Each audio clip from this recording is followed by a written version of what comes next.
भारत की पहली महिला पहलवान जो देती थी पुरुष पहलवानों को चुनौती, जिसके सामने आने से डरते थे पुरुष पहलवान। यहाँ तक कि गामा पहलवान सहित कई मान्यवर पहलवानों ने हार के डर से उनसे रेसलिंग करने से खुद मना कर दिया। आज इस वीडियो में हम बात करेंगे एक ऐसी महिला रेसलर के बारे में जिनके सामने पुरुष रेसलर हो जाते थे चारों खाने चित, जिन्होंने 1940 से 1950 के दशक के अपने करियर में 300 से ज्यादा रेसलिंग प्रतियोगिताओं में जीत हासिल की। अपने वजन और ऊंचाई के कारण वो अलीगढ़ की अमेजन ऑफ अलीगढ़ और अलीगढ़ की वीरांगना की उपाधि से प्रचलित थी। नमस्कार दोस्तों, मैं अर्चना सिंह पटेल आप सभी का विमेन प्लेनेट पर बहुत बहुत स्वागत है। दोस्तों, महिलाओं के बारे में महात्मा गांधी जी की एक कथन याद आ गई मुझे। स्त्री पुरुष की सहचरी है, समान मानसिक क्षमता से संपन्न है। जी हाँ, लेकिन आज मैं जिस महिला के बारे में बात करूंगी वो पुरुषों के जैसी शारीरिक क्षमता से भी संपन्न थी। जी हाँ, पुरुषों के समान क्या, पुरुषों से ज्यादा शारीरिक क्षमता से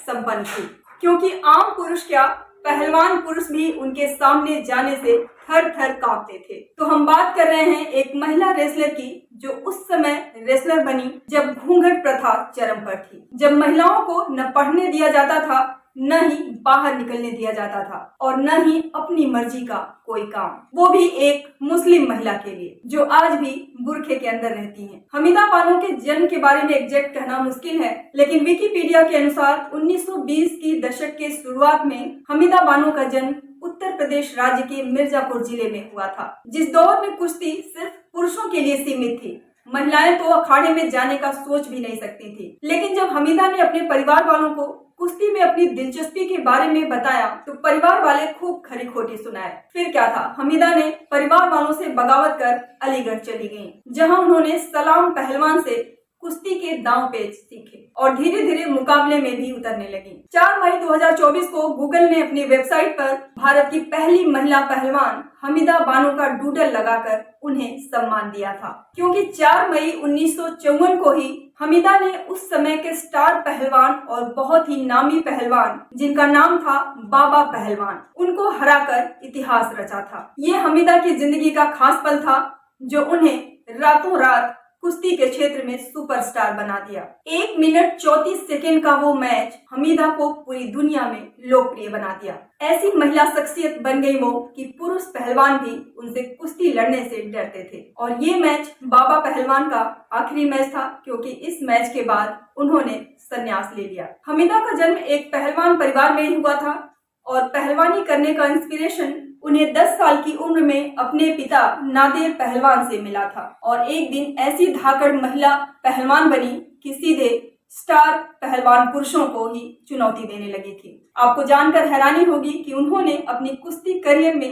300 से ज्यादा प्रतियोगिताएं जीती। वो जो भी प्रतियोगिता चुनती थी उसमें अव्वल होती थी। दोस्तों, रेसलिंग जैसे खेल में एक महिला का आना, डोमिनेट करना, जरा सोच कर देखिए, आपके रोंगटे खड़े हो जाएंगे। कितनी हिम्मत रही होगी उनमें, कितना ताकतवर रही होंगी वो। एक बार तो गामा पहलवान को उन्होंने चुनौती दे डाली थी, लेकिन गामा पहलवान ने हार के डर से अपना नाम पीछे ले लिया, वापस ले लिया। एक बार तो उन्होंने पुरुष पहलवानों को चुनौती देते हुए ये कह दिया कि जो पुरुष उन्हें पहलवानी में हराएगा वो उसी से शादी करेंगे। किसी पुरुष के साथ 1937 में उनका पहला मैच आगरा में लाहौर के फिरोज खान के साथ हुआ था, जिसमें फिरोज खान चित हो गए थे। इससे हमीदा को काफी पहचान मिली थी। इसके बाद हमीदा ने एक सिख पुरुष पहलवान और कोलकाता के एक अन्य पुरुष पहलवान खड़क सिंह को हराया था। और मजे की बात यह है कि मैच से पहले हमीदा ने इन दोनों से भी शादी के लिए चुनौती दी थी। हमीदा बानो 1940 से 1950 के अपने कुश्ती के करियर में काफी सुर्खियों में रहने लगी थी। उनकी लोकप्रियता आसमान छूने लगी थी। 5 फुट 3 इंच लंबी हमीदा बानो का वजन 108 किलो था और उनका डेली का डाइट था लगभग 5.5 लीटर दूध, लगभग 1.5 लीटर फ्रूट जूस, फल का जूस, लगभग 3 लीटर सूप, 1 किलो मटन, बादाम, आधा किलो देशी घी और 2 प्लेट बिरयानी। राइटर रोनो जॉय सेन अपनी किताब nation at play a history of sport in India में लिखे थे कि सामंती समाज महिला पहलवान को पुरुष पहलवानों को अखाड़े में धूल चटाते बर्दाश्त नहीं कर पाते थे। इसलिए कई बार हमीदा को विरोध का सामना करना पड़ता था और कई बार तो रेसलिंग फेडरेशन ही अड़ जाता था और मुकाबला कैंसिल कर देता था। और तो और एक बार पुरुष पहलवान को हराने पर हमीदा पर लोगों ने पत्थरबाजी भी कर दी थी। एक बार तो हमीदा ने महाराष्ट्र के तत्कालीन मुख्यमंत्री मोरारजी देसाई से शिकायत कर डाली थी, क्योंकि महाराष्ट्र में उन पर अघोषित बैन लगा दिया गया था। 1954 में मुंबई में वल्लभ भाई पटेल स्टेडियम में हमीदा का मुकाबला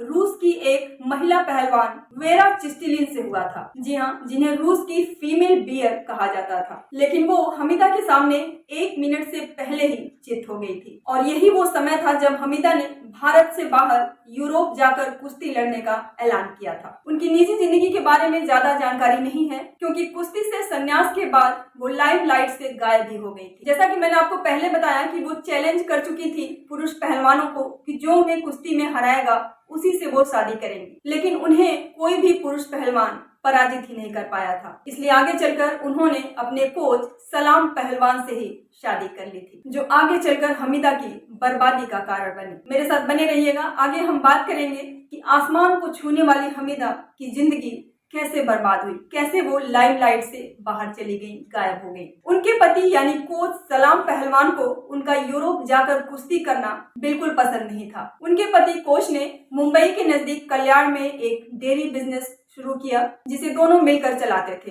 लेकिन दोस्तों, महत्वाकांक्षी तो महत्वाकांक्षी ही होता है। हमीदा का मन अब भी था यूरोप जाकर कुश्ती लड़ने का। लेकिन दोस्तों, बीबीसी न्यूज के अनुसार सलाम पहलवान ने हमीदा की इतनी पिटाई की कि उनके हाथ पैर टूट गए। वो कई सालों तक परेशान रही, उन्हें लाठी का सहारा लेना पड़ा। हमीदा की मौत का राज ही रह गया, क्योंकि सलाम पहलवान कुछ सालों बाद वापस अलीगढ़ चले गए, लेकिन हमीदा कल्याण में ही रहकर दूध का व्यवसाय जारी रखी। अपने बाद का जीवन वो दूध बेचकर और कुछ संपत्तियों को किराए पर रखकर अपना गुजारा की। पैसे खत्म होने पर वो सड़क किनारे नाश्ता बेचने का काम भी शुरू की थी गुजर बसर के लिए। अंत में साल 1986 में गुमनामी में ही उनकी मौत हो गई। दोस्तों, उनके स्टार बनने से लेकर सड़क किनारे नाश्ता बेचने तक उनका जीवन उथल पुथल